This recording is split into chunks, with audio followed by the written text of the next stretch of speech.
우리가 아마도 아주 범죄력이 진전이 많이 된 연쇄살인범들이나 또는 묻지마 범죄자들을 만났을 때 우리가 면담을 하다 보면 공통적으로 뭐 완전히 100%는 아니지만 상당한 숫자들이 비슷한 경험을 갖고 있다는 거를 굉장히 많이 느끼게 되는데 그 이제 비슷한 요인 중에 제일 크게 공통점이다라고 느끼는 것은 아주 어린 시절에 평범한 가정에서 성장하지 않았다는 사실들입니다. 인간이 인간을 믿는 데에 사실은 이 부모와의 관계가 어린 시절에 5세 이전에 굉장히 필요한데 그 기본적 신뢰를 형성하지 못한 사람들이 결국은 아주 강력한 범죄자가 된다는 것을 우리가 쉽게 발견을 합니다.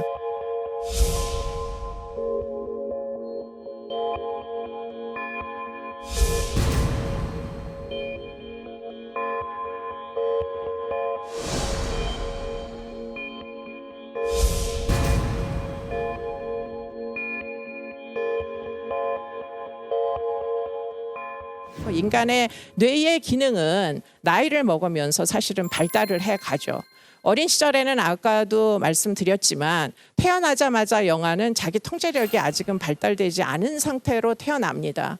그리고는 그런 통제력이 발달되지 않은 상태는 그대로 뇌의 구조에 그대로 반영되어 있어요. 그중에서 우리가 주목하는 것은 헐슈가 얘기했던 통제력이라는 게 그 뇌의 구조 중에 어느 부분에 있을까 하는 것이 사실은 심리학자들이 이제 궁금하게 여긴 것입니다. 사회학자들은 아무래도 사회 구조적인 설명으로 이제 이야기들을 했지만 그것이 내면화된 신념이라는 게 대체 어딘가에는 있을 텐데 인간 속에 도대체 어디 있겠느냐? 여러분들 가슴 속에 있을까요? 아니면 위장 속에 있을까요? 대체 어디 있겠느냐는 거예요. 그런데 많은 연구자들이 연구를 해보니까 인간의 고등한 정신작용은 중추신경계에 의해서 이루어지고 그 중추신경계의 생긴 모습도 어린 시절에 생긴 모습하고 어른이 됐을 때 생긴 모습이 다 달라지면서 결국 이 발달의 과정을 통해 가지고 뉴런들이 아주 세분화되고 아주 정밀한 방식으로 진전돼 나가는 거다. 이런 사실들을 이제 발견하기 시작한 거죠.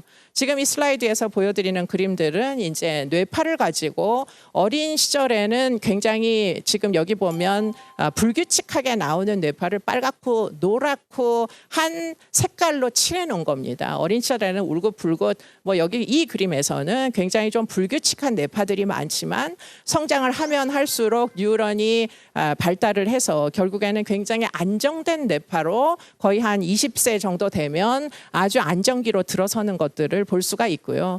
그중에 가장 통제력과 연관해서 주목해야 될 부분은 바로 프리프론탈이라고 하는 전두엽, 바로 여러분들의 이마 속에 있는 그 부분입니다.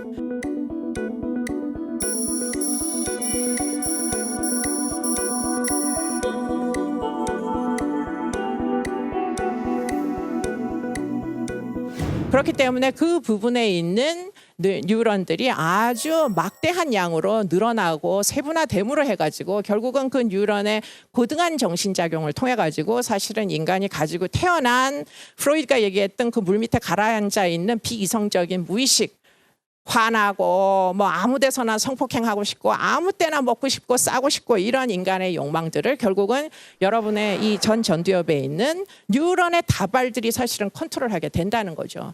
그 뉴런의 다발들이 사실은 어쩌면 인간을 범죄로 저지르지 않도록 만드는 굉장히 중대한 기관일 가능성이 높다라는 것들이 오늘날의 신경과학자들이 이야기하는 내용들입니다. 그러면 한 가지 생각을 해볼 수 있는 게 그러면 범죄를 아주 끔찍하게 폭력행위를 평생 동안 반복하는 자들은 프리프론탈이 그렇지 않은 여러분들처럼 자기 통제력이 있는 사람들에 비해서 뭔가 이 전두엽 기능이 차이가 있는지 사실 굉장히 궁금하잖아요. 그런 이제 연구들을 2000년대 들어서는 굉장히 많은 이제 심리학자들이 하기 시작합니다. 그래서 알아낸 사실들이 여러 가지가 있는데 그 중에 한 가지 특이성이 있는 집단을 발견하게 됐는데 그 집단이 바로 사이코패스라는 집단이에요.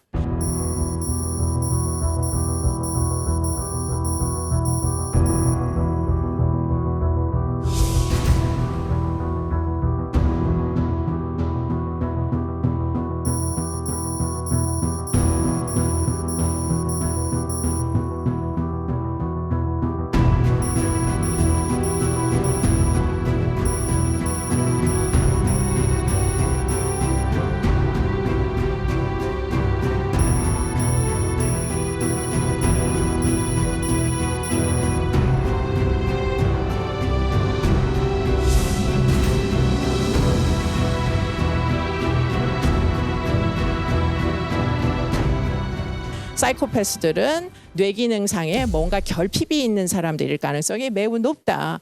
그리고는 지금 제가 얘기하는 뇌기능상의 결핍이라는 것은 사실은 장애와 정상을 구분하는 그 정도의 명백한 차이는 아닙니다. 제가 30년 동안 같이 살은 우리 남편은 음치예요.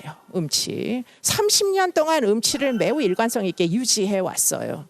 장조와 단조를 아직까지 구분할 수 없어요. 그렇기 때문에 저는 음치가 아니다 보니 운전을 할 때 발라드 음악 듣는 걸 좋아해요. 남편을 데리러 가면 남편이 올라탑니다. 그러면 갑자기 음악을 확 꺼버려요. 그러면서 하는 얘기가 시끄럽게 왜 음악을 틀어놨어? 이렇게 얘기합니다. 음치에게는 발라드가 감성적인 감동을 줄 수 없어요. 왜냐하면 장조와 단조를 구분할 수 없기 때문에 단조의 음악을 들을 때 인간의 감성이 어떻게 변화하고 뭐 굉장히 서정적이 될 수 있는지를 기본적으로 본인이 이해하지 못하다 보니까 제 마음이 얼만큼 서정적으로 지금 변화해 있을 것이고 거기에 얼마나 감동을 현재 하고 있을지를 상상하기가 어려운 거죠. 그렇기 때문에 그 사람에게는 단지 노이즈에 불과한 음악을 끄는 것이 크게 이상한 일은 사실 아닐 수 있는 거죠. 우리가 그야말로 자기 조절력이 없는 폭력적인 상습범을 이제 이해를 하자면 그 사람들의 머릿속을 들여다보지 않으면 사실은 이해하기가 굉장히 어려울 것이다. 이렇게 이제 이야기를 해볼 수 있죠.